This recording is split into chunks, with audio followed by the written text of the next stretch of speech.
Au Togo, l'opposition et la société civile exigent des élections présidentielles pour 2025. On vous dit tout, vous êtes dans la revue sur Actu Lomé.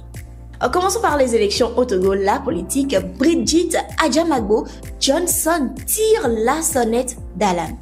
Brigitte Adjamago Johnson, leader de la dynamique pour la majorité du peuple DNP, a exprimé de sérieuses inquiétudes face à la réforme électorale en cours au Togo actuellement. Elle a notamment dénoncé l'abandon des élections présidentielles directes au suffrage universel suite à la réforme constitutionnelle de mai 2024 qui instaure un système parlementaire. Cette réforme réduit d'ailleurs les pouvoirs du président de la République à un rôle honorifique, concentrant le pouvoir exécutif entre les mains du président du Conseil élu par le Parlement. Adjamago Johnson craint que cette modification entraîne une crise institutionnelle et appelle à un dialogue national urgent pour préserver la démocratie et garantir que la voix du peuple ne soit pas étouffée. Recensement biométrique au Togo, démarrage de la deuxième phase. L'Institution nationale de la statistique et des études économiques et démographiques a annoncé que la phase 2 du recensement biométrique débutera le 17 janvier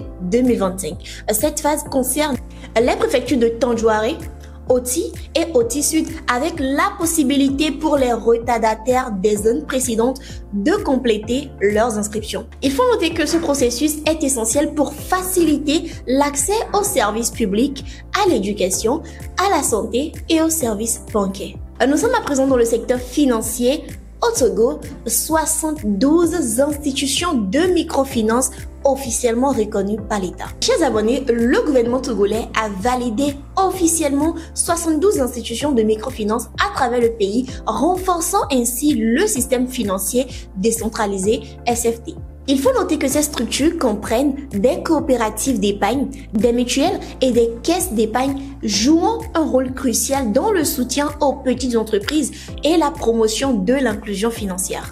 En effet, parmi les acteurs majeurs, FUSEC Togo se distingue en gérant 43 des caisses locales. En 2024, les prêts en cours des institutions de microfinance ont atteint près de 400 milliards de francs CFA avec une croissance de 13% par rapport à l'année précédente. Il est important de souligner que ces institutions facilitent l'accès aux services financiers pour les populations mal desservies et contribuent activement à la croissance économique du pays. Retrouvez plus d'informations sur le site officiel de Actu Lomé. Hommage à Gnassingbé et Yadema, des consultations médicales gratuites à Kara. Pour marquer les 20 ans de décès de l'ancien président Gnassingbé et Yadema, le gouvernement togolais a lancé une campagne de consultation médicale gratuite à Kara. Du 13 janvier au 8 février 2025, les habitants de la région pourront bénéficier de soins de santé gratuits fournis par le service de santé des armées.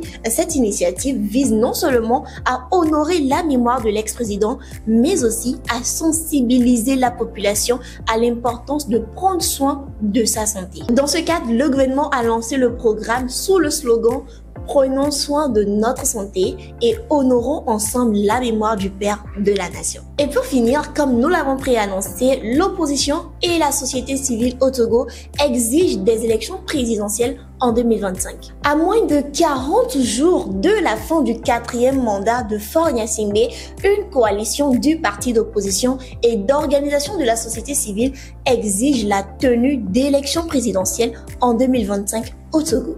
Composée en effet de l'Alliance nationale pour le changement, l'ANC, des Forces démocratiques pour la République, FDR, et du Pacte socialiste pour le renouveau, PSR, ainsi que d'autres groupes comme Novation Internationale et Tournons la page au Togo, la coalition s'oppose fermement à la réforme constitutionnelle de 2024 qui a instauré un régime parlementaire au Togo.